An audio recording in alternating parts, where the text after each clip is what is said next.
اب آپ حیران ہوں گے کہ میری والدہ کا جب نکاح ہوا نا، میرے جو نانا تھے نا وہ بہت بڑے عالم تھے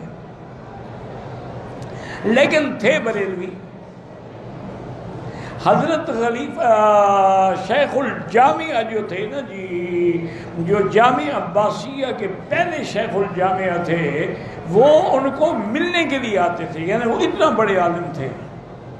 شیخ الجامعہ غلام محمد گھوٹوی رحمت اللہ علیہ، ان میرے نانے کے پاس آتے تھے بستی میں ملنے کے لیے۔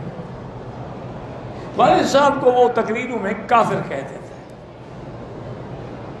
ایک دن والد صاحب پڑھا رہے تھے، اس وقت چھوٹی سی مسجد ہوتی تھی اور ایک شیشم کا درخت ہوتا تھا، اس کے نیچے بیٹھ کے والد صاحب درس دیتے تھے۔ طلباء ماشاءاللہ بہت ہوتے تھے لیکن جگہ نہیں ہوتی تھی۔ دیکھا کہ مولانا آ رہے ہیں تو والد صاحب حیران ہو گئے کہ کیسے جلدی جلدی طلباء کو حکم دیا کہ حضرت کو گھوڑی سے اتارے، گھوڑی بھی پکڑے، گھوڑی کو باندھا اور حضرت کو آ کے بٹھایا۔ جیسا بھی کمرہ تھا، جیسی چار، وہ تو بڑے آدمی تھے نا، نانا میرے جو تھے نا وہ اس زمانے میں بھی لاکھوں پتی تھے۔ تو حضرت والد صاحب نے عرض کیا کہ حضرت آپ کیسے تشریف لائے؟ فرمایا بھائی میری لڑکی بالغ ہو گئی ہے اور میں تمہیں رشتہ دینا چاہتا ہوں۔ میں نے کہا حضرت کافر سے رشتہ ہو جاتا؟ شرم نہیں آتی؟ میں تیرے در پہ چل کے آیا ہوں اور تم آگے مجھے باتیں سناتے ہو؟ تقریر میں آدمی کہہ دیتا ہے ایسے۔ تو یہ لوگ تھے کہ بس بالغ ہو گئی، میں ایک رات بھی اب اس کو گھر میں رکھنے کے لیے تیار نہیں، فوراً نکاح کرو اور اپنی بیوی کو لے آؤ۔ حضرت میں کہاں لے آؤں، میرے پاس جگہ ہی نہیں ہے۔ پر میں بس ایک کمرہ اسی طلباء سے خالی کروا دوں۔ یہ جب ایسی باتیں ہوتی تھیں رشتے میں دیر ہو سکتی۔ پھر اللہ نے ایسا فیض کیا کہ والد صاحب پہ علامہ انور شاہ کاشمیری رحمۃ اللہ علیہ کی دعا سے اللہ نے خزائن السماوات والارض کے دروازے کھول دیے۔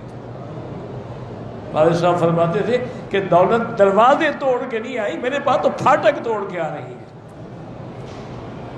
اتنا بڑے امیر بن گئے پھر ماشاءاللہ۔ تو یہ اگر ایسے رشتے کرو گے نا میری بیٹی تو کوئی تکلیف، آپ یقین کریں کہ میں حرم میں بیٹھا ہوں، میری جب شادی ہوئی مجھے پتہ نہیں تھا۔ والد صاحب نے ظہر کی نماز میں تمام جماعتیوں سے کہا کہ بھئی آج عشاء کے بعد ہر آدمی اپنے گھر میں جو بھی پکا ہو لے کے اکٹھے بیٹھ کے کھانا کھائیں گے۔ تو شام کو 100-150 آدمی لے آیا، کوئی کچھ۔ پر میں آج میں اپنے بیٹے کی شادی کر رہا ہوں، یہ اسی کی برات کی خوشی میں ہے۔